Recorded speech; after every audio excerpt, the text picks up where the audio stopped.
కోయా రే కోయ్ కోయ్ కోయా బామారి సందమామ కోయ్ కోయ్ కోయ్ కోయ్ ఐజలక హైజక ఐజలక హైజక ఐజలక హైజక డింగిరి డింగిరి డింగిరి డింగిరి. Hi hello welcome to big TV. నేను మీ గౌతమి. మీసాల గురువప్ప ఈయన గురించి ప్రత్యేకంగా చెప్పాల్సిన అవసరం లేదు, ఎందుకంటే ఆయన సాంగ్ ఎంత వైరల్ అయిందో ఆయన కూడా అంతే వైరల్ అయ్యారు. మరి ఈ రోజు మనతో పాటు ఉన్నారు. అసలు చాలా రోజుల నుంచి ప్రయత్నిస్తే ఈ రోజుకి ఎట్టకేళ్ళకి నాకైతే దొరికారు. మరి ఆయనతో మాట్లాడతాము. చాలా విషయాలు నేను తెలుసుకోవాలనుకుంటున్నాను అండ్ ఆయన కూడా చాలా విషయాలు చెప్పాలనుకుంటున్నారు. సో లేట్ ఎందుకు, స్టార్ట్ చేద్దాం. సార్ నమస్తే అండి. నమస్తే అమ్మ. ఎలా ఉన్నారు? చాలా బాగున్నా ఏసేదాన్ని బట్టి. చాలా బాగున్నారు. ఏమైపోయారండి అసలు? ఎందుకని మా మీద ఏమైనా కక్ష కట్టారా? అసలు దొరకట్లేదు ఎక్కడ కూడా. దాదాపు 100-150 టీవీ ఛానల్ వాళ్ళు ఫోన్ చేసి మర్యాదగా ఇంటర్వ్యూ ఇమ్మంటున్నారు. మర్యాదగా ఇమ్మంటున్నారా? ఇమ్మంటుంటే నా భార్య పిల్లలు బాధపడుతున్నారు, వద్దు అలాగ వెళ్ళొద్దని. కానీ ఏంటంటే మీరు పెద్దవారు కాబట్టి వెళ్తేనే అందరికి అర్థమవుతుందని చెప్పి నేను వచ్చానమ్మా. Okay okay. మీసాల గురువప్ప గారు, ముందుగా ఈ మీసాల అంటే ఏంటి? మీ ఇంటి పేరా? కాదండి, విక్నేమ్. అది విక్నేమ్ అంటే ముద్దు పేరా? ముద్దు పేరు. ఓ ముద్దు. ఆంబోతే ఎంకన్నా దున్నపోతే లేరయ్యా మీసాల గురవప్ప. అంటే ఎందుకు మీకు అదే నిక్నేమ్గా పెట్టాలని ఎందుకు అనిపించింది? అప్పుడు మీరు ఏమైనా మీసాల గట్టిగా వేసుకొని తిరిగే వల్ల? ఎందుకు అలా పెట్టారు? ఓకే. మీరు ఎప్పుడు అడగలేదా ఎందుకు నన్ను అట్లా పిలుస్తున్నారు ఏంటి అని? నాకే ముద్దుకుంటే ఎందుకు అడుగుతా నేను? ఆ పేరు నాకు ముద్దుగా ఉంది, నేను అడగల. అయితే ఇంట్లో వాళ్ళు మాత్రం చిన్నతనం నుంచి నన్ను గురవే అనేవాళ్ళు. ఎక్కడ సార్ మీరు పుట్టి పెరిగింది? మొత్తం మాది భద్రాచలం దగ్గర కొంట అనే ప్రాంతం. ఆంధ్ర, తెలంగాణ, ఒరిస్సా, ఛత్తీస్గఢ్ 4 రాష్ట్రాల్లో అడుగు ప్రాంతం అది. అయితే ఆ ప్రాంతాల్లో 18 రకాల అడుగు మనుషులు జీవించే ప్రాంతాలే. ఆ ప్రాంతం అంతా కూడా వెనకబడిన జాతులు. ముఖ్యంగా అక్కడ జాతుల విధానాలు ఏంటంటే అక్కడ పరిస్థితులన్నీ కూడా ఈనాటికి కూడా 170% మందికి నాగరికత అంటే తెలియదు. వస్త్రాలు కట్టుకోవడం కానీ, ఈ ఆధార్ కార్డులు, రేషన్ కార్డులు, రాజకీయాలు ఎన్ని వాళ్ళకేం తెలియదు. ఈ సెల్ ఫోన్లు, సినిమాలు వాళ్ళకి తెలియదు. అలాంటి అనాగరికమైన మా జాతి. అయితే కొంతమంది ఆ రోజుల్లో కొంతమంది ప్రభుత్వ చట్ట వ్యతిరేకంగా మా అడవిలో ప్రవేశించి అడవి సంపద, జంతు సంపద దొంగతనంగా దోసుకెళ్ళిపోవడం కాకుండా అడవిలో కనబడిన మా ఆడపిల్లల్ని కొందరు దుర్మార్గులు కొద్దిగా పాడు చేసి బాధ పెడుతూ ఉండేవారు. మా పెద్దలు ఇలా ఎందుకయ్యా మా అడవిలో పుట్టి అడవిలో చేసి అనాగరికులేమో, ఎందుకు మా ఆడవాళ్ళ మీద ఇలాగ మీరు ఇలా చేస్తున్నారని, ఎందుకు చంపుతున్నారని అడిగినందుకు వాళ్ళ దగ్గర ఉన్న తుపాకులు, బాంబులతో భయపెట్టేసేవారు. భయపెట్టి బాధ పెడుతుంటే అలాంటి టైంలో మా జాతిలో ఒక ఆలోచన కలిగింది. ఆ ఆలోచనలోనే ఇలాగైతే కొంతకాలానికి అడవిలో ఉన్న ఆడజాతి నశించిపోద్ది. ఆడజాతి నశించిపోతే అడవి జాతి నశించిపోద్ది. ఎలాగైనా మన ఆడజాతిని కాపాడుకోవటానికి, ఏదో రకంగా మన ఆడవాళ్ళని కాపాడుకోవటానికి ఒక జంతువుని తయారు చేద్దామని వాళ్ళు అనుకున్న టైంలో నేను అడవిలో ఆంబోతెంకన్న చిన్న కొడుకుని, ఆఖరి కొడుకుకి పుట్టాను. అప్పుడు మా నాన్న ఆంబోతెంకన్న, ఎడుగో నా కొడుకు మీసాల గురప్ప, వీడిని మన ఆడపిల్లల్ని కాపాడుకొని ఒక జంతువుగా మనం మారుద్దామని వాళ్ళు మాట్లాడేసుకొని అడవిలో ఉన్నటువంటి కొన్ని అడవి మందులు, ఇది మాత్రం బాగా వినాలి అందరూ, అడవి మందులు కొన్ని ఉన్నాయి. అవి ఏంటంటే పాములు గరిసినా, పామిషం తాగినా మనుషుల్ని సావనేకుండా కొంతకాలం కాపాడే అడవి మందులు కొన్ని ఉన్నాయి. ఆ అడవి మందులు ముందు నాకు త్రాగించారన్నమాట. వాడి శక్తి ఉన్నంతకాలం, మనిషి శరీరంలో ఉన్నంతకాలం పామిషం తాగినా, పాములు గరిసినా మనిషి చావడం. వాడి శక్తి తగ్గిపోయి చచ్చిపోతాడు. అందుకే ముందు నా తండ్రిని, మా బంధువులు అవి త్రాగించి, ఆ తదుపరి నేను పుట్టిన కాడ నుంచి 13 సంవత్సరాలు నాకు వయసు వచ్చే వరకు అలాగా 5 రకాల పాముల విషయంతో కొద్దిగా నేను తినే ఆహారంలో, నీళ్ళలో కొద్దిగా పామిషం కలుపుతూ తాపిస్తూ ఉండేవారు. అలా. కానీ ఏం కాదా అండి పాము విషం తింటే? ఏం కాదా? ఇప్పుడే మీకు చెప్పింది. అడవి మందులు ముందు త్రాగించేశారు నాకు. అడవి మందుల శక్తి నాలో ఉన్నంతకాలం ఎన్ని పాములు తాగినా, పాములు కరిసినా ఏ మనిషికి వ్యాపారం జరగదు. అంటే శరీరంలో ఉన్నంతకాలం ఆ మందుల శక్తి తగ్గిపోయి చచ్చిపోతాడు. ఎన్నేళ్ళ వరకు ఉంటుంది ఆ శక్తి ఆ మందులది? నాదైతే 18 సంవత్సరాలు. పుట్టిన కాడ నుంచి 18 ఏళ్ళ వరకు నేను బతికే ఉన్నా. అలాగా 13 సంవత్సరాల దాకా అలా విషయం దాగిస్తూనే ఉన్నారు. అలా ఉండగా కొంతకాలం అయిపోయిన తర్వాత అక్కడ అడవిలో ఎవరైనా వచ్చి మా అడవి ఆడపిల్లల్ని ఎవరైనా బాధ పెడుతుంటే వాళ్ళు వేసే కేకలు, సావు కేకలు నాకు వినపడితే చాలు నేను వెళ్ళిపోయేవాడిని. నన్ను పిలిచేవారు. ఒకవేళ వాళ్ళ కేకలు నాకు వినపడితే వెళ్ళేవాడిని. వినపడకపోతే నా తండ్రిని, మా బంధువులను పిలిచేవారు. మీసగరప్ప వర్రా జాంచే కురుకురే అని అరిచేవారు. అప్పుడు అంటే నేను వెళ్ళిపోయేవాడిని. అంటే ఒక్కొక్క మాట, అప్పుడు పోలీసు వారి దగ్గర కుక్కలు పెంచుతారు కదా, అలాగే సేమ్ ఎల్లమంటే వెళ్ళిపోయాడు అంతే. కర్రమంటే కర్ర చేసేవాడిని, గెలమంటే గిల్లేసేవాడిని. నా పని అది, వెళ్ళిపోయేవాడిని. నా పని అంటే అడవుల్లో ఉన్న మా ఆడపిల్లలకి ఎవరైనా హాని చేస్తే నేను వెళ్ళి వాళ్ళ దగ్గర వెళ్ళిపోవాలి. అప్పుడు మీరు బలంగా ఉండేవాళ్ళ? బలంగా అంటే ఇక అదే చిన్నపిల్ల వయసు కదా, వెళ్ళిపోయేవాడిని. ఆడెంతలా ఉన్నా, ఎంత ఎత్తున్నా, తుపాకులు ఉన్నా, బాంబులు ఉన్నా, నాకు ఇచ్చిన ఉద్యోగం అంటే నేను చచ్చిపోయినా సరే ఆడవాళ్ళని బతికించాలి. అది నాకు ఇచ్చినటువంటి ట్రైనింగ్ అనమాట. వెళ్ళిపోయేవాడిని. వెళ్ళి నా చేతి గోలతో గిల్లేసేవాడిని, నా నోట్లు పాలతో కరిచేసేవాడిని. చెట్ల మీద వేలాడుతుండే ఓడల్లాగా తాళ్ళు అవి పట్టుకొని ఉయ్యాలకి తన్నేసేవాడిని. నా చేతిగోరు కానీ, కాలుగోరు కానీ, నా నోట్లు పొల్లు కానీ ఎదురు మనుషులు దిగబడితే చాలు నాలో ఉన్న పామేశం వాళ్ళకి వెళ్ళిపోయి గిరగిరి కానీ చచ్చిపోతుండే అనమాట. అయితే ఆడపిల్లల్ని బాధ పెడుతుంటే వాళ్ళు నన్ను చూసి పారిపోతే నేను వాళ్ళు ఎంటపడేవాడిని కాదు, ఏం చేసేవాడిని కాదు.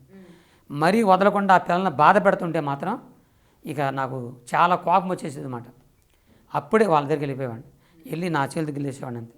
అలాగా కొంతకాలం 13 నుంచి 18 సంవత్సరాలు, 5 సంవత్సరాలు అలాగే నా ఆడవాళ్ళని కాపాడుకుంటున్న టైంలో 18వ సంవత్సరం వచ్చేసరికి నాలో ఉన్నటువంటి ముందుగా ఈ పాము ఆ విషయానికి ముందు ఈ సావకుండా నేను తాగాను కదా అడుగు మందులు, ఆడి శక్తి నాలో తగ్గిపోయింది. ఎప్పుడే తగ్గిపోయిందో ఈ పాము విషయం అప్పుడు నా గుండెకి పట్టిందన్నమాట. అప్పుడు నా శరీరం ఎలా ఉండేదంటే మన వస్త్రాలు బాగా ఉత్తికి పిండితే ఎలా ఉంటుందో అలాగే నా శరీరం మనం ఎవరో గట్టిగా నలిపేసినట్లు, నా ఎముకలు ఇరిగిపోయినట్లు, ఎవరో చేయి తీసుకొచ్చి నా ఎదలని పెట్టి నలిపేసినట్లు ఆ బాధ తట్టుకోలేక నా తండ్రి కాళ్ళ మీద ఏడ్చాను, తండ్రి బతికించు లేదా చంపేసే, ఈ బాధ తట్టుకోలేకపోతున్నాను. నా తండ్రికి బాధ కలిగే కొడుగా నువ్వు భయపడకు, నేను పామేశ్వం పోసాను, పామేశ్వం తీసే బస్తా నాదే అని చెప్పి అడవులో ఉన్న అడుగు మందులు తీసుకొచ్చి నాకు తాగించాడు. వాటి వల్ల తగ్గలేదు. సహజంగా నా తండ్రి ఆంబోతంగానే ఒక మాంత్రికుడు.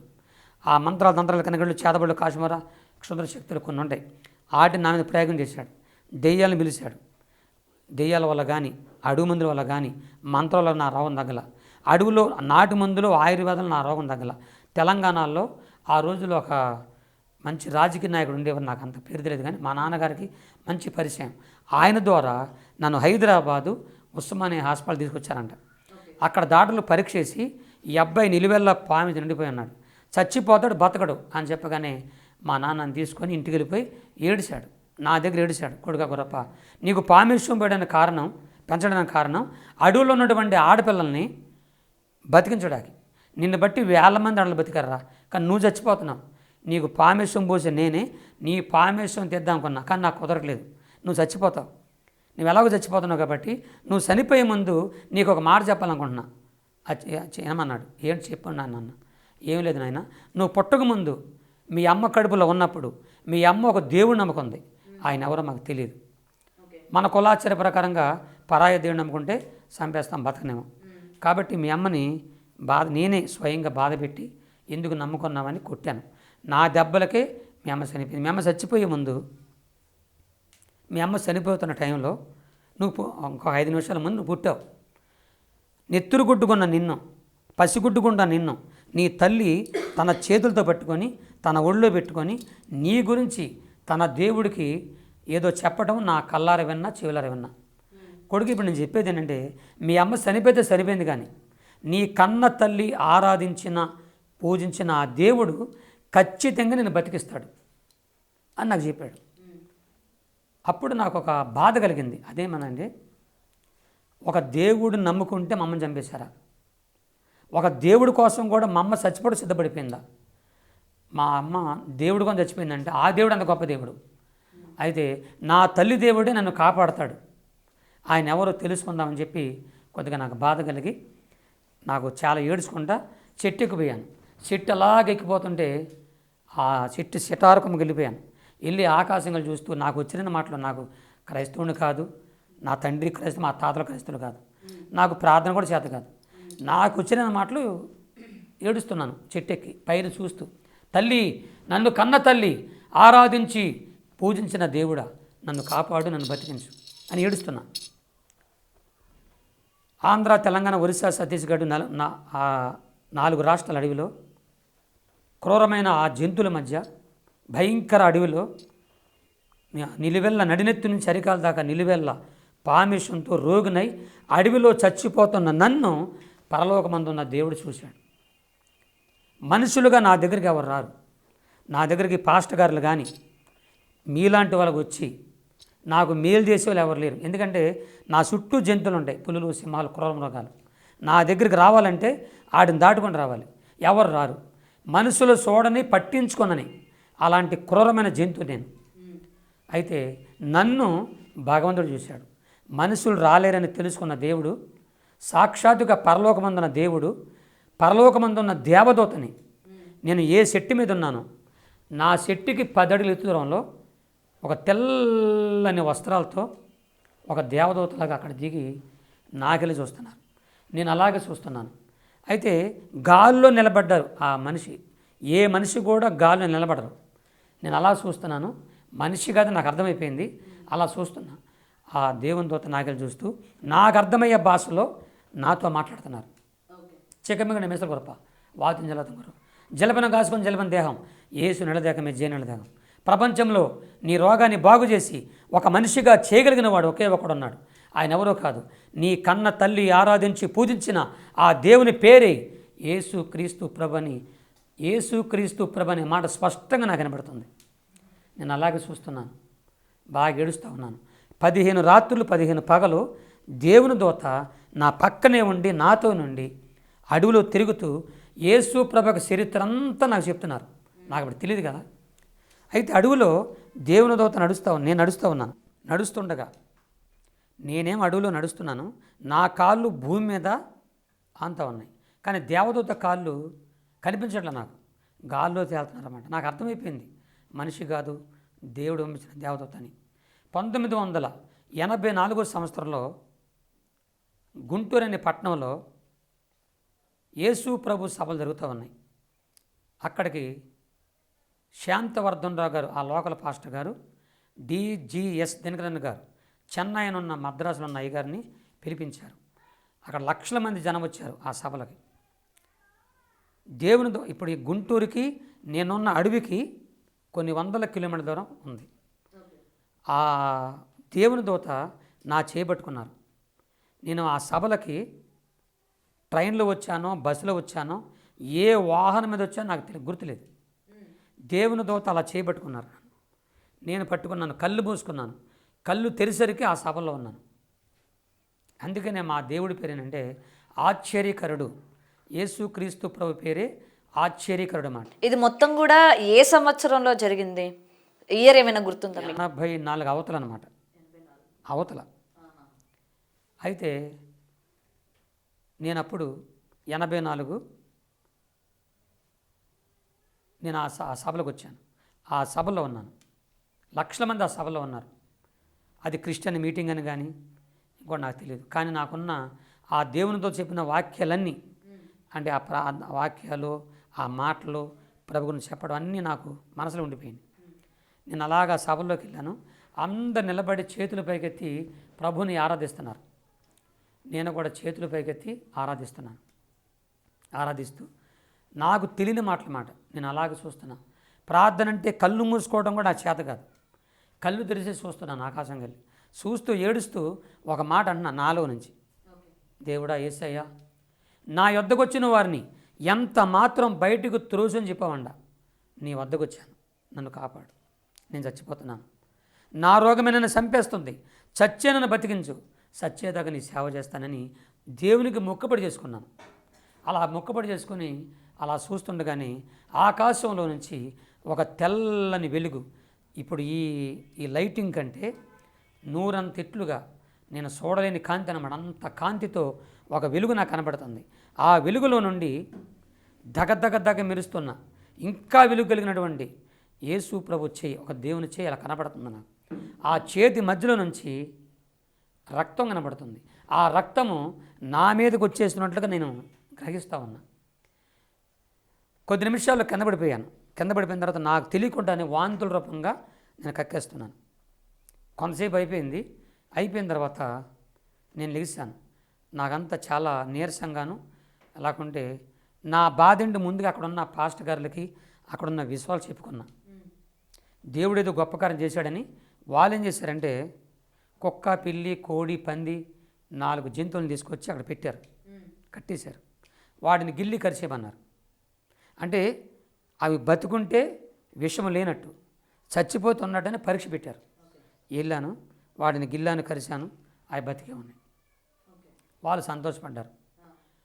డాక్టర్ల చేత పరీక్షించుకున్నాను. ఏమంటే నాలో విషయం చూడమంటే వాళ్ళు పరీక్షించి అదేం లేదని చెప్పారు. నాకు సంతోషం అయిపోయింది. నా తండ్రి దగ్గరికి వెళ్ళాను, నా బంధువుల దగ్గరికి వెళ్ళాను, నా జరిగిందని చెప్పుకున్నాను. వాళ్ళు నమ్మలేదు ముందు. తర్వాత మా తండ్రి గారు ఎవరైతే నాకు పామేశం పోసారో నా వాళ్ళని పరీక్షించి నా శరీరంలో పామేశం లేని తెలుసుకున్న మా తండ్రి ఆశ్చర్యపోయాడు. ఎలా పోయిందన్నాడు. అబ్బా తండ్రి 3,50,000 నా కోసం ఖర్చు పెట్టావు నా రోగం తీయమని. హాస్పిటల్లో కానీ ఈ మందుల్లో కానీ నా రోగం తగ్గలేదు. ఇటీవల నా తల్లి దేవుడే యేసుప్రభు నమ్ముకున్నాను. యేసుప్రభు నమ్ముకుంటే 3,50,000 ఖర్చు పెట్టినప్పుడు నా రోగం ఒక్క పైసా ఖర్చు లేకుండా యేసుప్రభుని స్వస్థపరిచాడు. నేను యేసుప్రభు నమ్ముకున్నాను అని చెప్తే నా తండ్రి ఆశ్చర్యపోయాడు. మా ఇంట్లోకి వెళ్ళిపోయాడు. లబా దేబా దేబా లబా అని 4 మంత్ర పుస్తకాలు తీసుకొచ్చి, ఖరీదైన మంత్ర పుస్తకాలు తీసుకొచ్చి నా కళ్ళ ముందు వేసేసి వాడిని కాల్చేశాడు. ఎందుకు కాల్చాడంటే మంత్రశక్తులు శక్తి లేదు. నిజమైన శక్తి నా కొడుకు మీసాల గొప్ప దేవుడైన యేసుక్రీస్తులో ఉందని ఆ మాంత్రుడు నా తండ్రి యేసు ప్రభు నమ్ముకున్నాడు. నేనేం చెప్పలా నమ్మకమని. నన్ను యేసు ప్రభు కాపాడాడు, నువ్వు నమ్మకమని చెప్పలా. ఆయన తెలుసుకొని నమ్ముకున్నాడు. ఆ తర్వాత మా బంధువులు, మా రక్త సంబంధులు అందరు కలిసి చాలా సంతోషపడ్డారు నేను ఆ భగవంతుడు రక్షించాడని. అక్కడి నుంచి నాకు పెళ్ళైంది. లవ్ మ్యారేజా, అరేంజ్ మ్యారేజా? చెప్తా. నాకు చక్కన ఎవరో కాదు, నా సొంత అక్క కూతురే అన్నమాట. నన్ను ఇష్టపడి, అసలు ఈ విషయం మనిషికి ఎవరు పెళ్లి చేసుకుంటారు? విషయం చూసి పారిపోతారు.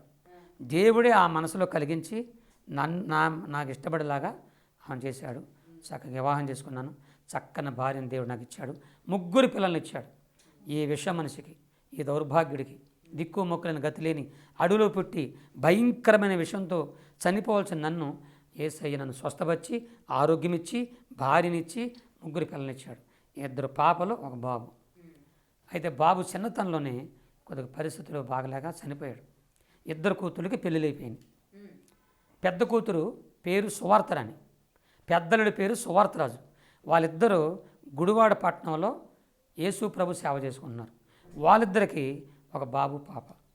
చిన్న అమ్మాయికి చిన్నలుడు సంతోషు, చిన్న కూతురు ప్రేమజ్యోతి. వాళ్ళిద్దరు పాపలు విజయవాడలో చిన్న జాబులు చేసుకుని ఉంటున్నారు. ఇది నా పరిస్థితి. అయితే యేసు ప్రభు నన్ను స్వస్థపరిచిన తర్వాత ఆంధ్ర, తెలంగాణ 84లో ప్రభును స్వస్థపరిచాడు. 89లో నుంచి నా సువార్త స్టార్ట్ అయింది, దేవుని సువార్త. ఎందుకు స్టార్ట్ అయిందంటే మధ్యలో నేను చదువుకుందుకు తక్కువ చదువుకున్నానమ్మా. వరకు అంటే నార్మల్గా ట్రైబల్ ఏరియాస్లోని స్కూల్ ఉండడం అనేది చాలా అరుదు. అసలు చదువు తెలియదు, మా నాన్నకే తెలియదు, ఎవరికి తెలియదు, మా అన్నలకే తెలియదు. ఇప్పుడుగా ఆలరావు, నా భార్య కూడా ఆలరావు. మా వాళ్ళకి ఎవరు చదువు లేదు. నేనే ఫస్ట్ అనమాట. చదవడం కూడా నేనే ఫస్ట్. ఎందుకు చదువుకున్నానంటే నేను ప్రభు స్వస్థపరిచాడని గుడివాడ, అంటే మా బంధువులందరూ కలిసి గుడివాడ వచ్చేసారు. గుడివాడ కృష్ణా జిల్లా గుడివాడ వచ్చేసారు. అక్కడ పాములు జాతి అని పేరు పెట్టుకున్నారు. అంటే అడవి మనుషులు అంటే ఏదో రంగు ఉందని చెప్పేసి పెద్దలు ఏదో వాళ్ళు వదిలేసుకొని పాముల జాతిని పెట్టుకుంటే కొంతకాలం తర్వాత ఆ రోజుల్లో ఇందిరాగాంధీ గారు ఉన్న హయాంలో, కాంగ్రెస్ టైంలో ఆ పేదలకి, అంటే మాలాంటి వాళ్ళకి ఇళ్ల స్థలాలు ఇచ్చారు. ఆ స్థలాల్లోనే ఉంటుండగా నాకు ఒక చిన్న కోరిక అనమాట. యేసు ప్రభు నన్ను స్వస్థపరిచాడు కదా, స్వస్థపరిచినటువంటి యేసు ప్రభుకి ఆయన చర్చికి వెళ్ళాలి అని ఆశ కలిగింది. అలాగ వెళ్ళడం ప్రారంభించాను. మా నాన్నగారు వద్దన్నారు. చర్చికి వెళ్ళవద్దు, ఏం వద్దు, మనం కాదు కదా అన్నాడు. లేదు నేను వెళ్తా అని చెప్పేసి వెళ్తున్నాను. అలా వెళ్తుండగా ఒక రోజున మా పాస్టర్ గారు బైబిల్ తీసుకొని యేసయ్య మాటలు చెప్తున్నాడు. అది బైబిల్ గురించి నాకు తెలియదు. మా పాస్టర్ గారిని అడిగాను, అయ్యగారు మీరు చదివే బుక్ ఏంటని. ఇది బుక్ కాదు నాన్న, దేవుడు సాక్షాత్తుగా దేవదేవుడే రాయించినటువంటి అద్భుతమైనటువంటి బైబిల్. ఇది జీవగ్రంథం, దైవ గ్రంథం. 40 మంది భక్తుల్లోకి వెళ్ళి మనుషుల ఆలోచన కాకుండా దేవుని ఆలోచన రాసింది. ఈ గ్రంథం జరిగింది, జరుగుతున్నది, జరగబోయేది విపులంగా రాయబడిన అద్భుతమైన దేవుని గ్రంథం బైబిల్ గ్రంథం. దీన్ని చదివిన వారు ధన్యులు. కాబట్టి దీన్ని చదివితే నీ జీవితం బాగుపడుద్ది. దేవుడే రాయించిన గ్రంథం అన్నగా చెబితే నాకు ఆలోచన కలిగింది. దేవుడే స్వయంగా నన్ను కాపాడిన, నన్ను స్వస్థపరిచిన యేసు ప్రభువే స్వయంగా ఈ బైబిల్ రాసి ఉంటే ఖచ్చితంగా నా గురించి కూడా ఇది రాసి ఉంటాడు. నేను ఎవరో చదివితే చెప్తే నేను వెంటెందుకు, నా కళ్ళతో నేను బైబిల్ చదవాలని, కేవలం బైబిల్ చదవడం కోసమే నేను బడిలోకి వెళ్ళాలని నిశ్చయించుకున్నాను. అప్పటికి నా వయసు 18 సంవత్సరాలు. చదివించేవారు లేక, మా నాన్నకి చదువు తెలియదు, చదవ డబ్బులు కావాలి. అప్పుడు నాకు అర్థమైపోయింది నన్ను చదివించరని. అప్పుడు నాకు చిన్న ఆలోచన కలిగి కొంతమంది చేత నేను బతిలాడుకొని ఆ రోజులు తొక్కుడు రిక్షాలు ఉండేవండి. ఈ ఆటోల కంటే ముందు నేను రిక్షాలు నేర్చుకొని రాత్రులు రిక్షా నడుపుకొని పగలు ఆ వచ్చిన డబ్బులతో మా నాన్న కొంత ఇచ్చి కొంత డబ్బులతో నేను చదువుకున్నాను. 18 సంవత్సరాల వయసులో పలక బలపం తీసుకొని మామూలుగా ఈ బడిలో అంటే గవర్నమెంట్ స్కూల్లో 1వ తరగతిలో కూర్చున్నా. నన్ను చూసిన 1వ తరగతి పంతులమ్మ గారు నా జుట్టుని నన్ను చూసి 4 రోజులు సెలవు పెట్టారు ఆ బడిలో. ఎందుకంటే నా శరీరం అలా ఉండేది, నా పరిస్థితి అలా ఉండేది. పిల్లలు కూడా పారిపోయారు. అప్పుడు నేను టీచర్ లెక్క కాళ్ళు పట్టుకుని ఏడిచాను, అయ్యా నేను చదువుకోవాలయ్యా, నేను అనాగరికుడిని, గిరిజనుడిని, నాకు చదువు కావాలి, మీరు చదివించమని ఏడిస్తే నా మీద దయ ప్రేమ కలిగి టీచర్సు గుడివాడ గుడ్మన్పేట అనే ప్రాంతంలో CSI అనే స్కూల్లో 1వ తరగతి నుంచి 5 వరకు అక్కడ చదువుకున్నాను. 6 నుంచి 7 వరకు గుడివాడలో AGK స్కూల్ అనే ప్రాంతంలో చదువుకున్నాను. ఈ చదువుకోవడం వలన నాకు తెలుగు రావడం, తెలుగు చదవడము నాకు వచ్చేసింది. అప్పుడు దాదాపుగా నెల 15 రోజులు రిక్షా నడుపుకొని 15 రూపాయల రూపాయలతో బైబిల్ కొనుక్కున్నా. ఆ రోజుల్లో ఎంతమ్మా, పైసా, 2 పైసలు, 3 పైసలు, పావలా అట్టుండే. 15 రూపాయలంటే నేను 15 రోజులు రిక్షా కష్టపడితే ఆ డబ్బులు వస్తే బైబిల్ కొనుక్కున్న రోజున నేను ఒక గొప్ప భాగ్యవంతుడిగా ఫీల్ అయిపోయాను అన్నమాట. ఎందుకంటే సృష్టికర్త దేవదేవుని యొక్క యేసుక్రీస్తు యొక్క బైబిల్ నా జీవితాన్ని మార్చేస్తుంది. ఆ దైవగ్రంథం నాకుందని చెప్పి నేను ఎంతో ఆనందపడిపోయి ఆ బైబిల్ నా గుండె కత్తుకున్నాను. అక్కడి నుంచి బైబిల్ చదవడం ప్రారంభించాను. మొత్తం చదివారా? బైబిల్ మొత్తం చదివేశారా? చాలాసార్లు చదివాను. బైబిలే నా జీవితం, బైబిలే నా ప్రాణం. ఈ బైబిల్ చదవడం వలన నా బ్రతికే మారిపోయింది. ఈ బైబిల్ లేకపోతే ఏనాడు చచ్చిపోయేవాడిని. ఈ బైబిల్ నా జీవితాన్ని అద్భుతంగా మార్చివేసింది. అయితే నేను అలాగా బైబిల్ చదువుతున్నప్పుడు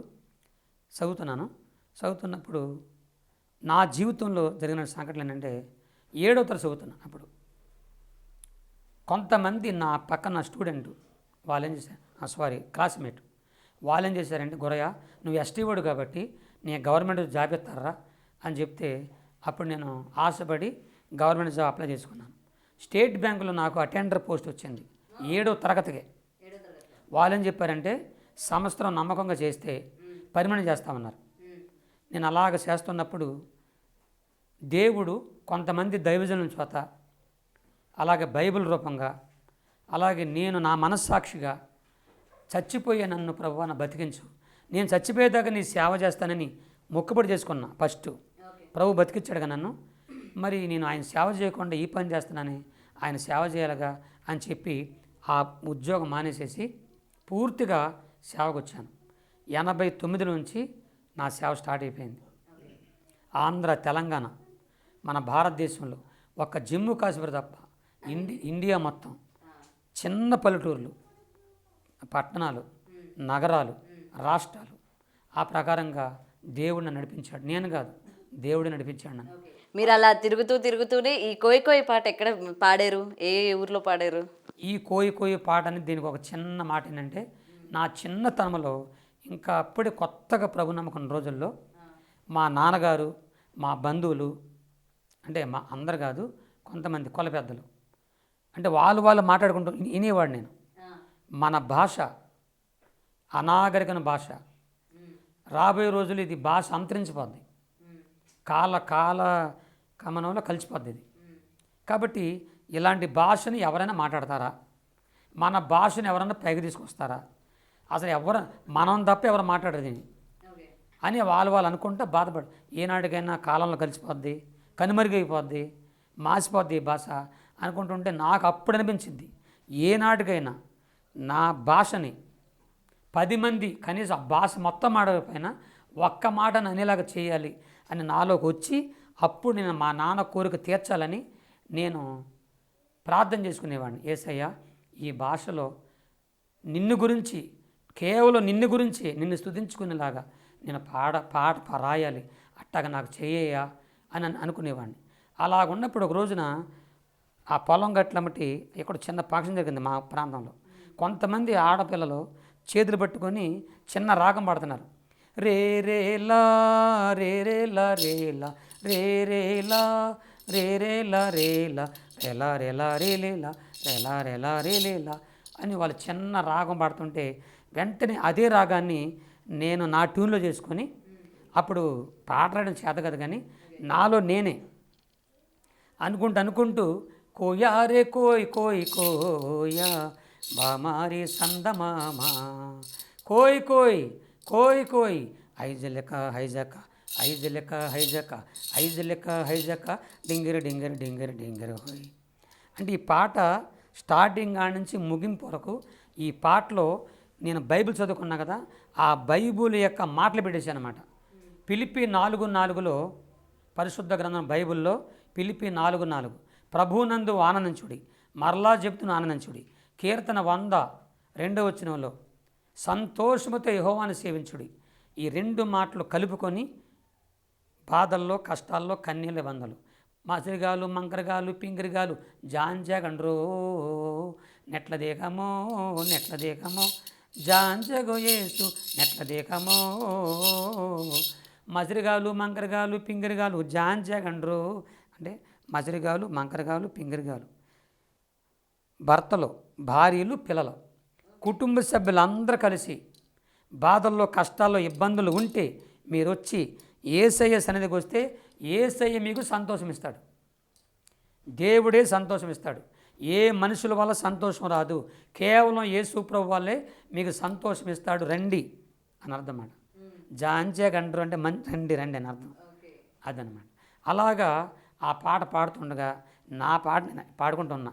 ఇలా ఉండగా ఒక రోజున ఒక సభలోకి వెళ్తున్నప్పుడు కోయి కోయి అని అంటున్నప్పుడు ఒక ముసలి భక్తుడికి ఈ మాట అర్థం కాక కోయి 80 కోండి కోయి అన్నాడు ఆ సభలోనే. ఆయన కోయి కోయి అన్నాడు అంతే. అక్కడ విన్న వాళ్ళందరూ కలిసి కోడిని కోయి మొదలెట్టారు. ఇక అదే ఇప్పుడు అట్లాగా వచ్చేసిందమ్మ. నేనల్లా కోడికోయనని అక్కడున్న ముసలి భక్తుడికి ఆనందం పెరిగిపోయి ఆ కోడికోయి అన్నాడు అంతే. అయితే నేను చెప్పేది ఏంటంటే, ఈ ఛానల్ ప్రకారంగా మీకు మనం చేసుకుంటున్నాను, దయచేసి ఇది కేవలము యేసు ప్రభు యొక్క పాట. ఇది యేసు ప్రభు పాటే. నా ప్రభుని స్తుతించుకుంటూ, ఆరాధించుకుంటూ, డ్యాన్స్ చేసుకుంటూ, గంతులేసుకున్న పాట ఇది. ఈ పాటని మీరు సంతోషంగా ఉంచండి, నేనేం కాదనను. కానీ దీనిని మాత్రం రాజకీయ నాయకులకు కానీ, సినిమా వాళ్ళకి కానీ, ఇతరులకు పెట్టి వాళ్ళ బాధపరచొద్దు, నన్ను కూడా బాధ పెట్టద్దు. ఓకే, కానీ మీరు అన్నారు కదా కోడినికోయ్ అన్న పదాన్ని నేను వాడలేదు, వేరే వాళ్ళు వాడింది తీసుకొచ్చి పాటలో పెట్టారు అని చెప్పి. మరి కోయ్ కోయ్ కోడినికోయ్ అని చెప్పి ఇప్పుడు మొత్తం కూడా ఈ వర్షనే ట్రెండ్ అవుతుంది. సో ఏసై గురించి అట్లా ఎట్లా పాడతారు, కోడినికోయ్ అని మధ్యలో ఎందుకు తీసుకొచ్చారు అని చెప్పి కూడా చాలా మంది క్వశ్చన్ రైజ్ చేస్తూ ఉన్నారు. మరి తర్వాత మీరు అందులో యాడ్ చేసి పాడారా ఎక్కడైనా మళ్ళీ కోడికోయ్ అని నేను యాడ్ చేయలేదు కానీ ఇక వాళ్ళు అంటుంటే ఆనందం అడ్డుకోలేక చెప్పుకొని ఒక మాట అనేసాను. ఆ ఒక్క మాటకే ఇంత ట్రోల్ అయిపోయి ఎంతమంది భక్తులు ఆనందపడిపోయి ఈ పండగ పూట అందరూ కోళ్ళు తినేశారు. సరే, విషయం ఏంటంటే ఆ రకంగా ఈ పాట వచ్చిందండి.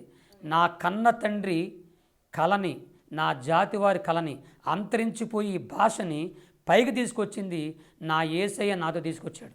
ఇది ప్రపంచమంతా అనేకుల చేత ఆ మాట అనిపించుకునేలాగా దేవుడు చేశాడని నేను సంతోషపడుతున్నా. కొంతమంది పాటిని ఏడుస్తున్నారు, ఏడవండి నేను ఏం చేయను. ఓకే, మీరు సినిమాలు చూడనన్నారు, ఫోన్లు పెద్దగా వాడనన్నారు. అసలు మీరు ఇంత ఫేమస్ అయ్యారని మీకు ఎవరు చెప్పారు ఫస్ట్? మీ పాట ఇంత వైరల్ అవుతుంది అని చెప్పి. ఈ పాట నాకు కొంతమంది ఫోన్లు చేసి, నీకు ఇలాగ పాట ఈ పాట వైరల్ అయిపోతుంది, అసలు ఏదో చెప్పారమ్మా, టాప్ 100లోకి వెళ్ళిపోయావు, ట్రెండింగ్లో ఉన్నారా అని అన్నారు. ఓకే, టాప్ 1 ఏంటో నాకు అర్థం కాలేదు. ఏం జరిగిందంటే ఇక ఈ పాట చూపించారు నాకు. చూపిస్తే దాంట్లో కొన్ని పదాలు నాకు ఎందుకో బాధ, అంటే పాట బాగానే ఉంది కానీ వాళ్ళు పెట్టిన కింద వాళ్ళు నేను పాడుతుంటే కింద డ్యాన్స్ చేయడం, సినిమా వాళ్ళు డ్యాన్స్ చేయడం, ఇంకేదేదో రకరకాలు చేయడం, అది నా మనసు కొద్దిగా బాధేసింది. ఇప్పుడు అలా చేసేవాడు కనీసం నాకు చెప్పాలి కదా. రాసినోడు నేను, పాడినోడు నేను, ఏమయ్యా నువ్వు పాస్టర్ కాబట్టి ఇలా పెడదాం అనుకుంటున్నాం, పెట్టడం వద్దా అని నాకు చెప్పాలి వద్దమ్మా. చెప్పకుండా వాళ్ళు ట్రోల్ చేసుకొని వాళ్ళు ఇష్టం చేసుకొని వాళ్ళు లక్షలను పెంచుకున్నారు. నాకు రూపాయి రాలేదు. మళ్ళీ రాసినోడు నేనే, పాడినోడు నేనే, నాకు ₹1 లేదు కానీ వాళ్ళు బాగా పెట్టుకొని డబ్బులు తీసుకున్నారు. పోనీ తీసుకున్నారు, నాకు ఎంత వచ్చిందయ్యా, 1,00,000 వచ్చింది, కొంత ఎత్తామని అన్నోడు లేడు, అందరు పారిపోతున్నారు.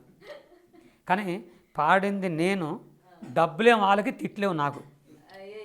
మిమ్మల్ని ఎవరు తిడుతున్నారండి? అందరూ పొగుడుతున్నారుగా, ఏం పాడారు, డాన్స్ చేస్తున్నారు, వాళ్ళు తిడుతున్నారుగా. అందుకని చెప్పి నాకు కూడా కొద్దిగా దాని గురించి ఇదండి దేవుని పాటమ్మా, యేసయ్య నా హృదయపూర్వకంగా పెట్టుకున్న పాట. నా జాతి వారు అంతరించిపోయే భాషని పైకి దేవుని ఆశ కలిగాను. కానీ నా తండ్రి కానీ బతికుంటే, ఆయన చనిపోయి లేడు, ఆయనే కానీ బతికుంటే ఈ రోజున ఆయనకి ఎంత సంతోషించేదో. ఈ మీడియా ముందుకు ఆయనే వచ్చి అన్ని విషయాలు నేను కదా ఆయన చెప్పేసేవాడు. కానీ పరిస్థితులు నాకు అనుకూలంగా లేకుండా అయిపోయింది. అండ్ ఇంకొకటి సార్, ఎందుకు ఇంత ట్రోల్ చేశారంటే అందులో మీరు ప్లే చేసిన డ్యాన్స్, మీ ఎక్స్ప్రెషన్స్ కూడా జనాల్ని బాగా ఆకట్టుకుంది అనుకోవచ్చా? ఎందుకంటే మీరు ఆ పాట పాడుతున్నప్పుడు మీరు ఇచ్చిన ఎక్స్ప్రెషన్స్ కావచ్చు, మైక్ పట్టుకొని మీరు డాన్స్ ఆడిన డాన్స్ కావచ్చు, అది మీరు చూసిన ఎన్ని తక్కువ డ్యాన్సులు, అసలు ఇంకా చాలా ఎక్కువ ఉంటుంది. ఎందుకంటే ఎందుకు నేను డ్యాన్స్ చేస్తున్నానంటే, ఎందుకు వేయాల్సి వచ్చిందంటే, నిలువెల్ల విషంతో నిండిపోయిన నా జీవితాన్ని యేసు ప్రభు నన్ను రక్షించాడు. నా దేవుణ్ణి స్తుతించడానికి నేను నా శరీరము, నా మనసు మొత్తం ఆయనకు అంకితం ఉంచాను కాబట్టి అసలు ఆ పాట మొత్తం ఏంటంటే, ఆనందిస్తాను కోయి కోయి, ఆనందిస్తాను కోయి కోయి, సంతోషిస్తాను కోయి కోయి, డ్యాన్స్ చేస్తాను. ఇంకో చెప్తాను.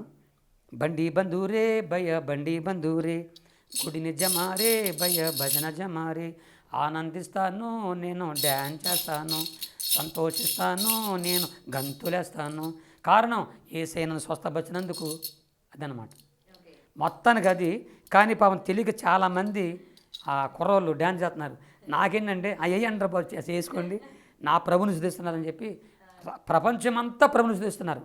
అది నా హృదయానికి ఆనందం అయిపోయింది. ఓకే, నిజంగా ఈరోజు మీరు ఎక్కడో మారుమూల గ్రామంలో పుట్టి పెరిగి అసలు మీరెవరో కూడా తెలియని వారు ఇవాళ మొత్తం ఏపీ తెలంగాణలో మొత్తం కూడా తెలిసిపోయారు మీరు. సో ఈ ఫేమ్ మీకు ఇంత రావడం వల్ల, అంటే ఎప్పటి నుంచో నన్ను ఒకరు గుర్తించాలని ఏదో ఒకటి ఉంటుంది కదా, మనం కూడా జనాలందరికీ తెలియాలి అని చెప్పి ప్రతి ఒక్క మనిషికి ఉంటుంది ఒక స్టేజ్లో, నేను కూడా తెలియాలి అని. మరి ఈరోజు మీకు ఇంత ఫేమ్ వచ్చినందుకు మీరు హ్యాపీగా ఫీల్ అవుతున్నారా, బాధగా ఫీల్ అవుతున్నారా? నా జీవితంలో ఎప్పుడు నేను నన్ను అందరూ గుర్తించాలని ఏనాడు అనుకోలేదు. నేను దేవునికి ప్రార్థన కూడా చేయలేదు. నేను అనుకుంది ఏంటంటే, నీ సాక్షిగా నా జీవితంలో నీ సేవ చేసుకుంటూ నేను చనిపోవాలంతే.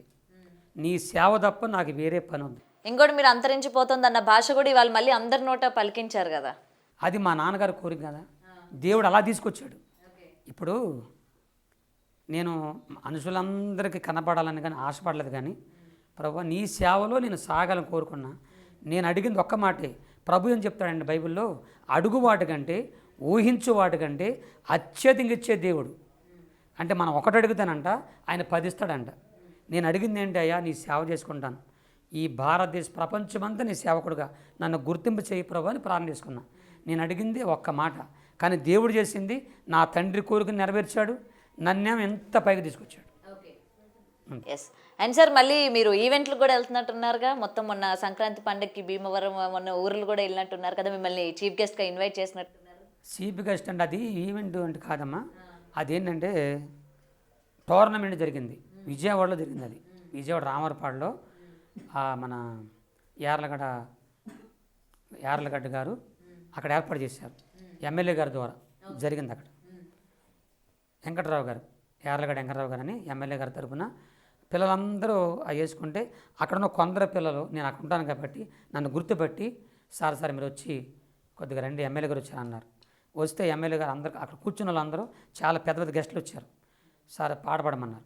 పాడితే ఇప్పుడు ఈ టోర్నమెంట్ గెలిచిన వారు ఓడిన వారు కూడా వచ్చి సంతోషంగా, వాళ్ళ ఆనందం, వాళ్ళు క్రిస్టియన్ కాదు, వాళ్ళు అసలు ఎవరు క్రిస్టియన్ కాదు, నా పాటలకు ఆనందపడి నాకు తెలియకుండానే వాళ్ళు వచ్చి పూలు చల్లారు అన్నమాట. మొత్తం పువ్వులు జల్లి అందరూ వీడియోలు తీసుకుంటూ రీల్స్ చేస్తూ, ఆ వీడియోలు కూడా వైరల్ అయినాయి కదా.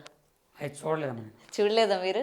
వైరల్ అయినాయి కాబట్టి ఇవ్వండి మాకు తెలిసిన వెంటనే మీరు ఎక్కడికి వెళ్తున్నారు ఏంటనేది మొత్తం అందరికీ తెలిసిపోతుంది ఈరోజు. రీసెంట్గా మళ్ళీ ఇంకేదో కొత్త పాట రిలీజ్ చేసినట్టున్నారు సార్, ఏదో పాడినట్టున్నారు. ఇంకొక పాట ఏమైనా పాడారా ఈ మధ్యకాలంలో?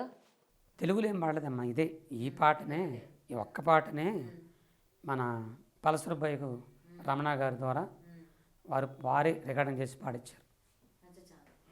కలిసారు అయితే రమణని? వాళ్ళు ఇట్లాగే మీలాగా ఫోన్లు చేసి రమ్మంటే వెళ్ళాను, పాడమంటే పాడాను. దీంట్లో ఉన్న ప్రతి పదాలు కూడా యేసు ప్రభుని మహింపరుస్తూనే పాడాను నేను. దాంట్లో ఏ పదం కూడా యేసు ప్రభుది కాదంటాకే లేదు.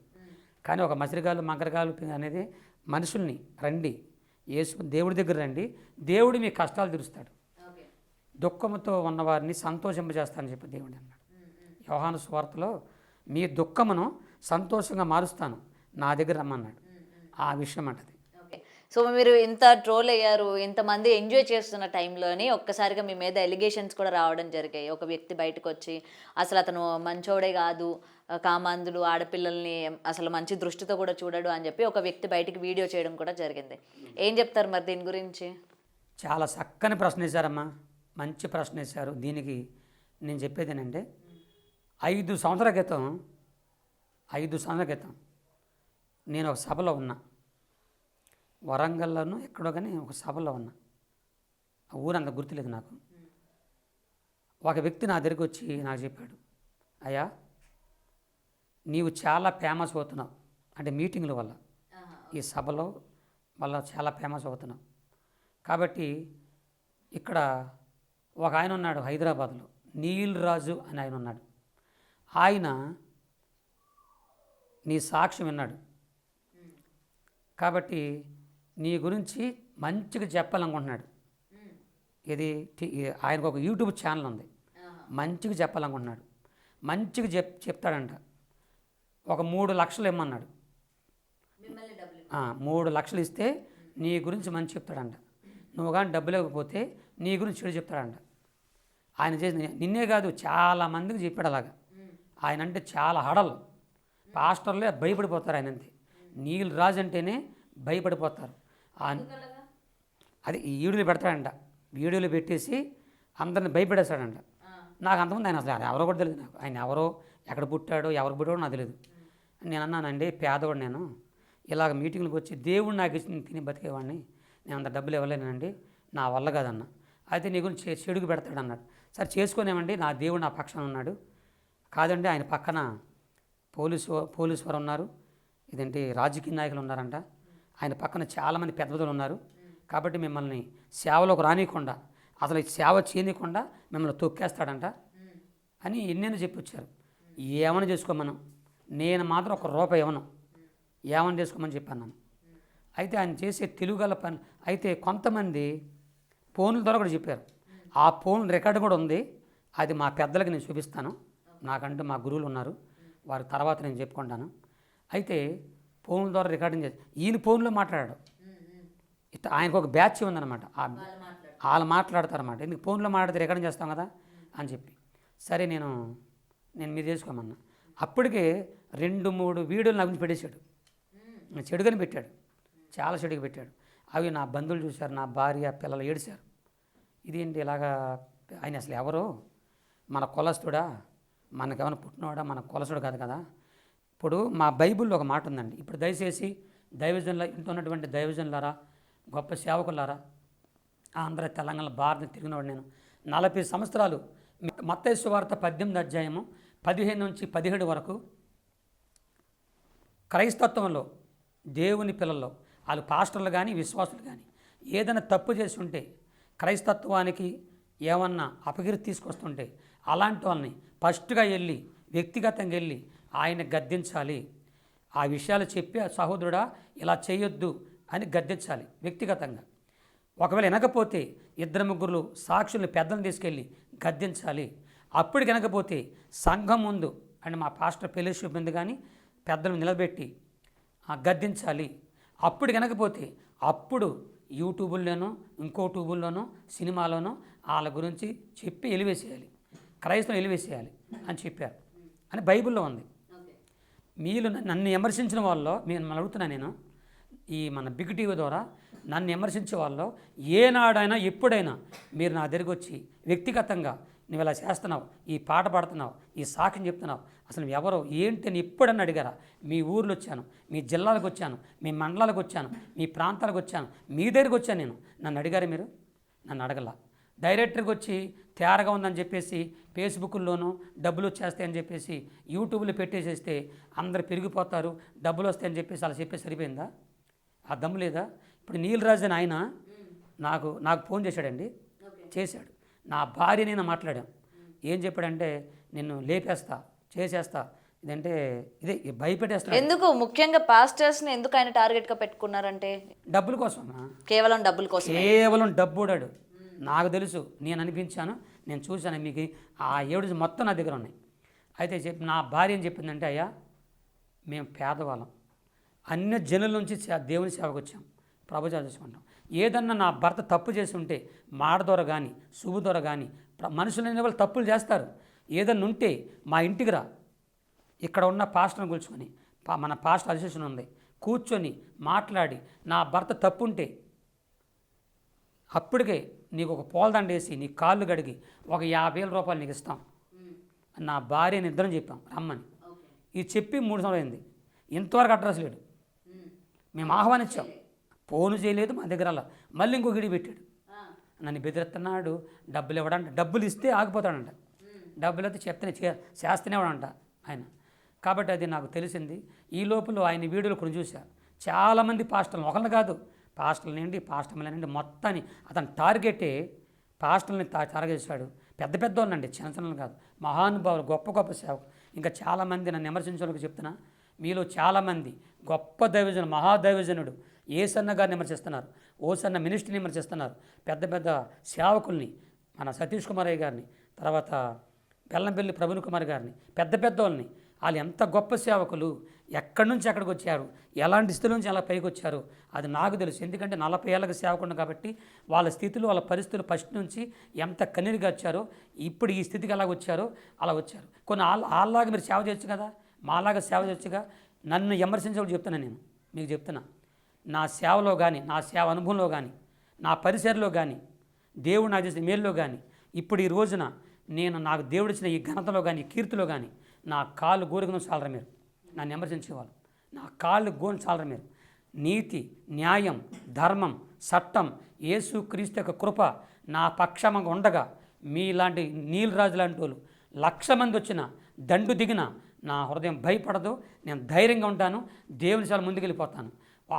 ఈ నీలరాజు ఆయనండి ఒక మీటింగ్ వెళ్తే నన్ను ఒక ఆయన బుక్ చేసుకున్నాడు. అది మిర్యాలగూడ అనే ప్రాంతంలో అభిషేక్ అని ఒక అబ్బాయి బుక్ చేసుకుని పేపర్లు వేసారు. వెంటనే ఆ పాస్టర్ గారు నాకు ఫోన్ చేసి, ఏమండి నీలరాజు అంటే ఎవరు శాస్త్రి అంటే ఒక ఆయన శాస్త్రి అంట, వాళ్ళు ఫోన్ చేశారండి. ఫోన్ చేసి ఆడు మంచోడు కాదండి, పిలవకండి, ఆడు కానీ వచ్చాడంటే మేము వచ్చి స్టేజ్ మీద అనుకుంటే చంపేస్తాం అని ఇలా అని చెప్పారంట. చెప్తే ఆయన నాకు అవన్నీ నా దగ్గర ఉన్నాయండి, మొత్తం ఉన్నాయి. అప్పుడు నేను చెప్పాను, అయ్యా నేను ధైర్యంగా వస్తా, ఎవడికి భయపడను. నీతి, న్యాయం, ధర్మం, చట్టం దేవుని కొరకు నా పక్షాన ఉంది. నేను ధైర్యంగా వచ్చేస్తా. రమ్మంటే మీరు వస్తా. మీకు పిరికోలు అయితే ఆడికి భయపడి పిరికోలు అయితే నేను రానన్న. వద్దులేండి వాళ్ళు నన్ను భయపెడుతున్నారండి, నన్ను కూడా కొడతానంటున్నారండి అని నాకు చెప్పాడు. ఇంకా అంత భయపడి ఉండి వద్దులన్న. అయితే నా చిన్నతనంలో ఇలాగే సేమ్ ఒక సిచ్యువేషన్ ఏంటంటే, నా చిన్నతనంలోనండి దైవజనులారా వినండి, ఆంధ్ర, తెలంగాణ, ప్రపంచ సేవకులారా వినండి, మీ అందరికీ చెప్తున్నాను నేను కృష్ణా జిల్లా గుడివాడ, నా ఫస్ట్ సంఘం గుడివాడ పక్కన ముద్దునేపల్లి గురజలో ఫస్ట్ సంఘం నాది. 20 సంవత్సరాలు కష్టపడి సేవ చేశాను నేను. ఆ సంఘం కష్టపడే సంఘాన్ని నా అన్న కుమారుడు, నాన్న చనిపోయాడు, అన్న లేని తండ్రి లేని కొడుకని వాడిని పెంచి పెద్ద చేసి పాస్టర్ని చేసి ఆ సంఘంలో పెట్టా. అక్కడ ఆ ముద్దునేపల్లి ప్రాంతంలో నేను మీటింగ్లు పెట్టేవాడిని. పెద్ద పెద్ద అయ్యగారిని పిలిచి పెట్టేవాడిని. నేను ఒకసారి ఒక పెద్ద అయ్యగారిని పాంపులెట్లు వేసి పిలిస్తే నా పాంపులెట్లు తీసుకెళ్ళి అందరికి ఇస్తా ఉన్నాను నేను. ఏమంటే రండి సభలు కానీ ఒక పాస్టర్ గారికి ఇస్తాను. ఆయన పాంపులు చూసి, అప్పుడు పొట్టోళ్ళు ఉండేవి కాదు, ఓన్లీ పేర్లు అనమాట. ఆ రోజుల్లో పొట్టోలు వేసేవాళ్ళు కాదు, పేర్లు వేసేవాళ్ళు. ఆ పేరు చూసి సింపేశాడు నా కళ్ళ మంది పాంపులేటు. ఈ నెవడ బెలమండి, నేను దొంగోడు, ఇడు పచ్చి ఎబిసారీడు, ఈండి పిలుతుండు అని చెప్పి నన్ను అన్నాడు ఆ పాస్టర్ గారు. నా వెనక మా విశ్వాసం ఉన్నారు. అలా అన్నారు, ఏమంటే పాస్టర్ గారు, ఒకవేళ ఆయనకి నీకు ఏదైనా గొడవలు ఉంటే, నీకు ఆయనకైనా గొడవలు ఉంటే మీరు వెళ్ళి మీ ఇంటికాలు తెలుసుకోండి, మీ ఇంటికాడ మీరు తెలుసుకోండి. అంతేగాని మా సభలకు మేము పిలుచుకున్నాం ఆ సేవకుడిని, మా సభలకు వచ్చే సేవకుడిని రావద్దు పిలవద్దు అంటే నువ్వెవడరు నువ్వు అని చెప్పి గద్దించారండి. గద్దిస్తే ఆయన సభకు రాలేదు, పారిపోయాడు. నేను ఇదే చెప్పా ఆయనకి. కాబట్టి నేను చెప్పేది ఏంటంటే, నేను చెప్పేది నేను సేవకులారా, 2025 జూన్ వరకు నేను బుక్ అయి ఉన్నా, నేను ఖాళీ లేదు. ఇప్పుడు కూడా చెప్తున్నా మీకు, ఒకవేళ ఆ నీరురాజు లాంటి వాళ్ళకి భయపడి నన్ను పిలవకుండా మానేయండి, డేట్ చెప్పేసేయండి. నేను నన్ను పిలిచే వాళ్ళు చాలామంది ఉన్నారు. ఒక్క ద్వారం మూస్తే 7 దారులు నా దేవుడు తెరుస్తాడు నా కొరకు. గురవప్ప గారు ఫేమస్ అయిన తర్వాత మీరు మంచిగా అంటే మీలో బాగా యాటిట్యూడ్ పెరిగింది, డబ్బులు అవన్నీ కూడా బాగా సంపాదిస్తున్నారు. అందుకే ఏ మీడియా ఛానల్స్కి కూడా ఆయన రావడం లేదు, కనీసం మాట్లాడినా కూడా ఆయన రెస్పెక్ట్ ఇవ్వట్లేదు అని అంటున్నారు. ఏమంటారు మరి దీనికి? డబ్బులు ఎవరు ఇచ్చారు నాకు? ఎవరిచ్చారు చెప్పమనండి. మీరు మీడియా ఎవరే కదా. ఇప్పుడు ఇన్ని మీడియాలు తీశారు, 4 తీశారు. ఎవరు నాకు డబ్బులు ఇచ్చారు, ఎంత ఇచ్చారు మీరు కనుక్కొని మళ్ళీ నన్ను పిలిస్తే నేను వచ్చి మీకు చెప్తా. నేను ఎవరిని చేజాసి యాచించలేదు, మీడియా వాళ్ళు నేను బతకలేదు. మీడియా వాళ్ళు పిలిస్తే అక్కడికి వెళ్ళి వాళ్ళు ఇచ్చే డబ్బులతో నేను బతకలేదండి. నా యేసయ్యే బతికిచ్చాడు. ఆనాటి నుంచి ఈనాటి వరకు 40 సంవత్సరాలు నా 2 కూతురికి పెళ్లి చేశాడు. ఏమండి, నాకు అంత అన్నం పెట్టాడు. ఈ రోజున బట్టలు కానీ, నేను తినే తిండి కానీ, నా బ్రతుకు నా జీవితం కానీ అంతా నా ప్రభు ఇచ్చింది. అంతేగాని మీడియాల వల్ల కానీ ఇంకొకరి వల్ల కానీ యాచించి వెళ్ళి నేను అడిగి డబ్బులు తిని ఉండేవాడిని కాదు. తర్వాత ఇంకోటి, ఇతర చర్చికి వెళ్ళే వాళ్ళు ఏ విశ్వాసాలను కూడా, ఏ సంఘస్థలను కూడా మీరు నా చర్చికి రండి అని వాళ్ళని ఆకరించుకోవడం కానీ, అలాంటి మోసాలు అలాంటి పద్ధతులు నాకు ఏనాడు లేదు. నేను మోసగాడిని కాదు, ఒక ఎబిసారిని కాదు, ఒక దుర్మార్గుని కాదు. నాకు అలాంటి ఆలోచనలు దుర్మార్గ పనులు ఏమీ లేవు. అదంతా నా ప్రభు నాకు తెలుసు, నా యేసుకి తెలుసు. కాబట్టి నేను డబ్బు మనిషిని కాదు. డబ్బు మనిషిని అయితే ఈ రూట్ ఎందుకు ఎంచుకుంటాను నేను? నా రూట్లు చాలా ఉన్నాయి. ఇంకోటి చెప్పిన, మా జాతి వాళ్ళే, మా పాస్టర్లో చర్చికి రాని వాళ్ళు కోటీశ్వరులు అయిపోయారు. ఇప్పుడు వాళ్ళు చక్కగా సంపాదించుకున్నారు, ఉద్యోగాలు చేసుకుంటున్నారు, గవర్నమెంట్ జాబ్ చేసుకుంటున్నారు, మంచి వ్యాపారాలు చేసుకుంటున్నారు, కోటీశ్వరులు అయిపోతున్నారు. ఈరోజు నాకు సొంత ఇల్లు లేదండి, సొంత ఇల్లు లేదు. ఇదంతా మా ఆత్మీయ తండ్రి గారు తెలుసు.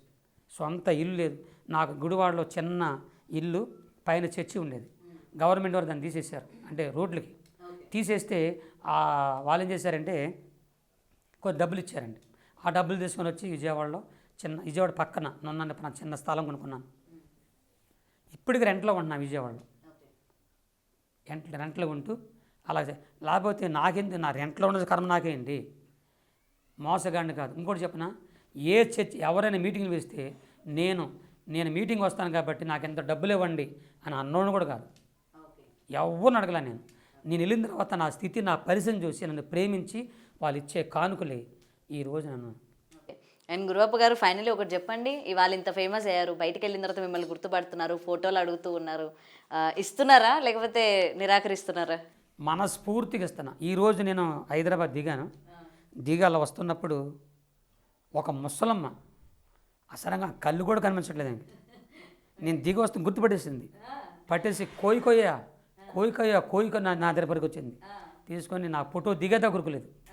ఆ వెళ్ళేవని ఫోటో దిగిందనమాట. ఫోటో ఇచ్చాను, చక్కగా నవ్వుతూనే ఇచ్చాను. సో ఇస్తారైతే మీరు ఎక్కడ కనిపించిన ఫోటోలు ఇస్తారైతే మంచిగా. నిజమే, ఇప్పుడు ఇస్తే చాలా మంచిది. అండ్ మొత్తం కూడా హీట్గా ఉంది. మా కోసం చలాకీకి ఒక పాట పాడండి మీ భాషలోని. భాష కాదు, ఒక్కటే. అది ఒక్క పాటే పాడతారా? కొత్తగా ఇంకేమైనా పాడండి. నా జీవితం రాసిన ఒక పాట పాడతానమ్మా. పాడండి డెఫినెట్గా.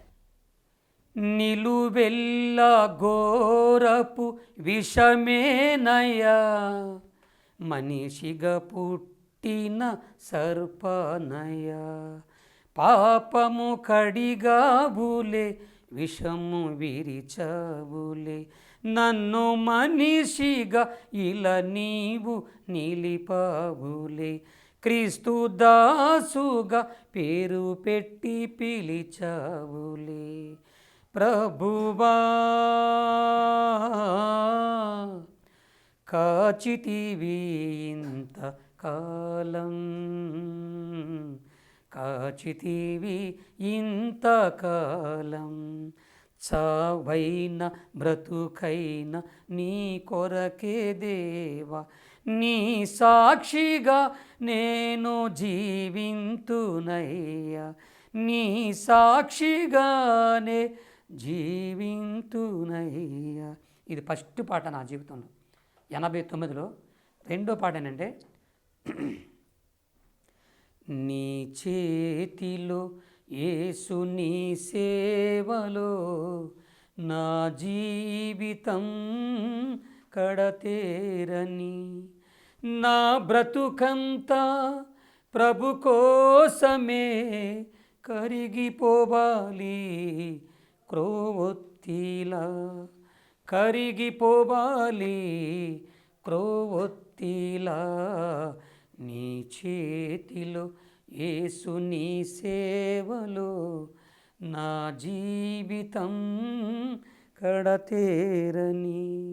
నా జీవితం అంతా నా ప్రభు కోసం అంకితమైపోవాలి. మీ జీవితాన్ని అంతా ఒక పాటలో, అసలు మీ వాయిస్ అసలు చాలా బాగుందండి. సింగర్గా ఆఫర్ వస్తే చేస్తారా, పాడతారా? సింగర్గా అండి. సింగర్ కంటే ఏ సూపర్ బోల్ సినిమాలోనా? ఇవి సినిమాలోనేనండి. మీ వాయిస్ చేత సినిమాలోని ఒక హీరోకి పాట పాడమంటారండి. పాడరా? అంత మంచి ఆఫర్ వచ్చినా పాడరు. నేను పాడను.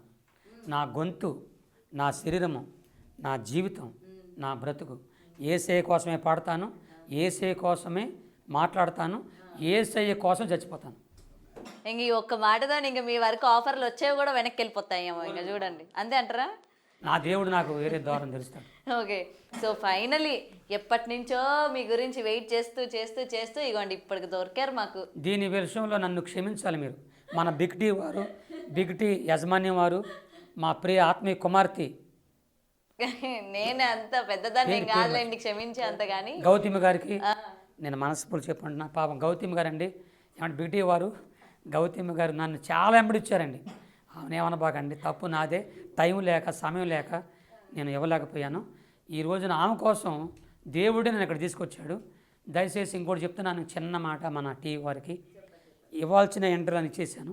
పొద్దాకి ఇదే మాట చెప్తుంటే బాధగా ఉంది. కాబట్టి కొత్త ఏమైనా ఉంటే కొత్తగా పాడినప్పుడు అప్పుడు మీరు వచ్చి నన్ను ఎంటర్లు తీసుకుని కోరుకుంటున్నాను. ఇప్పుడు సెలవు ఇప్పిస్తే కోరుకుంటున్నాను. డెఫినెట్గా. సో ఎప్పుడు కూడా నెగిటివిటీ వస్తుంది, మీ మీద నెగిటివ్ ట్రోల్స్ అవుతున్నాయని ఎప్పుడు కూడా మీరు లో అయిపోకండి. ఎన్నో చూసి వచ్చారు. ఇది మీ ముందు చాలా చిన్నవి, ఎందుకంటే నెగిటివ్ చేయడం, ట్రోల్ చేయడం మీ మధ్య అందరికీ కూడా కామన్ అయిపోయింది. కాబట్టి దీనివల్ల మీరు ఎక్కడ కూడా ఆగిపోకండి అండ్ లో అవ్వకండి. మీది జర్నీ అట్లనే కంటిన్యూ చేయండి అండ్ కొత్త కొత్త పాటలు మాకు అందిస్తూనే ఉండండి, పాడండి. ఓకేనా? చెప్పండి. నా 40 సంవత్సరాలు నా సేవా పరిసరలో, నా జీవితంలో నా దేవుడు, నా యేసయ్య నాకు చేసిన మేలులే చెప్పుకున్నాను. దేవుని వాక్యం చెప్పాను, ఆయన యేసయ్య గురించి చెప్పుకున్నాను, నాకు ఆయన చేసిన మేలు చెప్పుకున్నాను, ఆయన సువార్త ప్రకటించుకున్నాను. అలాగే పాటలు కూడా వెళ్ళిపోతున్నాను. ఏ కులాన్ని కానీ, ఏ మతాన్ని కానీ, ఏ వ్యక్తిని కానీ, ఏ దేవతా దేవుణ్ణి కానీ, ఏ పాస్టర్లను కానీ, ఏ సంఘాలను కానీ నా నోటితో దూషించలేదు, ద్వేషించలేదు. ఎవరిని కూడా అనలేదండి. అలాగ నేను అనలేదు. అది అందరికీ తెలుసు. నేను ఇప్పటికీ ఏ ఊరు వెళ్ళినా, ఏ ప్రాంతం వెళ్ళినా ఆ పాస్టర్ గారు మైక్ ఇవ్వగానే ఈ ప్రాంతంలో ఉన్నటువంటి హిందూ సహోదరులందరినీ యేసయ్య దీవించును గాక, క్రైస్తవ సహోదరుల్ని ప్రభు దీవించును గాక, ముస్లిం సహోదరుని ప్రభు దీవించును గాక, జాతి కుల మత భేదం లేకుండా అందరిని దేవుడు దీవించును గాక. నా ఉదయకాల ప్రార్థన అండి. ఫస్ట్ నేను చేసి ఎవరి కోసం తెలుసండి, మన దేశాన్ని కాపాడుతున్నారే సైనికుల కోసం. పాపం వాళ్ళు భార్యని, పిల్లల్ని, కుటుంబాలను వదిలిపెట్టి వెళ్ళిపోతారు. వాళ్ళు బాగుండాలని, అలాగే ఇక్కడ ఉన్నటువంటి వాళ్ళ కుటుంబాలు బాగుండాలని, పోలీసు వారి కోసం మంచి రాజకీయం ఉండాలని, అందరినీ పేదల్ని సాధనలు బాగా చూసుకోవాలని, ఇలాంటి చక్కని మాటలతో నేను ప్రార్థన చేసుకుంటాను తప్ప ఇప్పుడు నేను చెప్పిన నా సాక్ష్యం అండి. ఏ మతాన్ని మారమని కాదు, క్రైస్తవ మతంలో రమ్మని కోరట్లేదండి. నా దేవుడు నాకు చేసిన మేలు మాత్రం చెప్పుకున్నాను. మీరెవరు మతం మార్పిడి చేసేస్తున్నాడు మేసాల గురించి అనొద్దు. నేను మతం మార్పిడి చేయను కూడా. నాకు అంత కర్మ కూడా నా పట్ల. నేను కూడా మతం మార్పిడి అవ్వలేదు. మీకు ఇంకో మాట చెప్తున్నా, ఏ పాస్టర్ గారు వచ్చి ఇదేశుడు, తెల్లవాడు, నల్లవాడు, మరగుజ్జోడు ఎవడొచ్చి నాకు ₹1 ఇచ్చి నాకు ఏదో మభ్యపెట్టి నన్ను మతంలో చేర్చుకోలేదు. అడుగుల్లో నేను ఒక్కడనే ఉంటే దేవదూత వచ్చి నాకు దేవుని చెప్పారు. అంతేగాని మతం మార్పిడి చేయలేదు, నేను మతంలోకి వెళ్ళలేదు, దిగలేదు, కలిసిపోలేదు, ఏమవలేదు. ఎక్కడ నిలబడ్డాను అక్కడ నిలబడ్డాను. దేవుడే వచ్చి, యేసయ్య వచ్చి నన్ను రక్షించాడు. ఆ ప్రభు గురించి చెప్పుకున్నాను తప్ప ఈ క్రైస్తవత్వ మతంలోకి రండి అని చెప్పి ఎవరిని అనను. మతంలోకి మీరు రావద్దు, ఎవరు మతం మార్పిడి చేయొద్దు. మీరు చిన్న పిల్లలేం కాదు, అన్నీ తెలిసిన వారు. కానీ నేనెందుకంటే యెహోవా ఉత్తముడని, నేను నమ్ముకున్న దేవుడిని నేను ఎరుగుదును. ఆయన ఉత్తముడని రుచి చూసి నా జీవితం తెలుసుకుని ఆయన్ని ప్రకటిస్తున్నాను తప్ప ఇతరులు మాత్రం మారమని కాదు. కాబట్టి హిందూ సహోదరులారా, క్రైస్తవ సహోదరులారా, ముస్లిం సహోదరులారా, ఈ దీనుని ఎక్కడ అడుగులు కొండలు పుట్టినండి. నాకు అసలు ఏమీ తెలియదు. ఈ జీవితంలో నాకు అంటే నాగరికత తెలియదు. నాకు అక్కడి నుంచి వచ్చిన వాడిని. నన్ను సహృదయంతో అర్థం చేసుకొని నా పాటని ఒక జాతే కాదు, ఒక మతం, ఒక కులమే కాదు, అందరూ పాడుకున్నారు, అందరూ డ్యాన్స్ చేశారు. ఇంత ఆదరించినందుకు మీ అందరికి చేతులు ఎత్తి నమస్కారం పెట్టుకుంటూ, ఇంతగా నన్ను పాపులర్ అంటే అభివృద్ధి చేసినటువంటి నా యేసయ్య పాదాలకు వందలాదిగా వేలాదిగా లక్షలా కోరుకుంటూ మీకు అందరం చెప్పుకుంటూ ఈ మాటలు ముగించుకుంటున్నా. ఇట్టి అవకాశం నాకు ఇచ్చినటువంటి ఇంత మంచి మాటలు ఇంతవరకు చెప్పిన టీవీలన్నింటిలో చాలా నీరసంగా చెప్పాను. మరి ఎందుకు బిగ్ టీవీ అనగానే నాకు ఎందుకు రోషం వచ్చేసింది. నన్ను క్షమించండి. అంటే మాట్లాడాల్సిన మాటలు మాట్లాడాను, క్షమించండి. చాలా సంతోషం.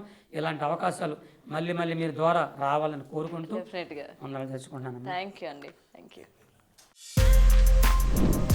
For more videos like this, subscribe Big TV channel.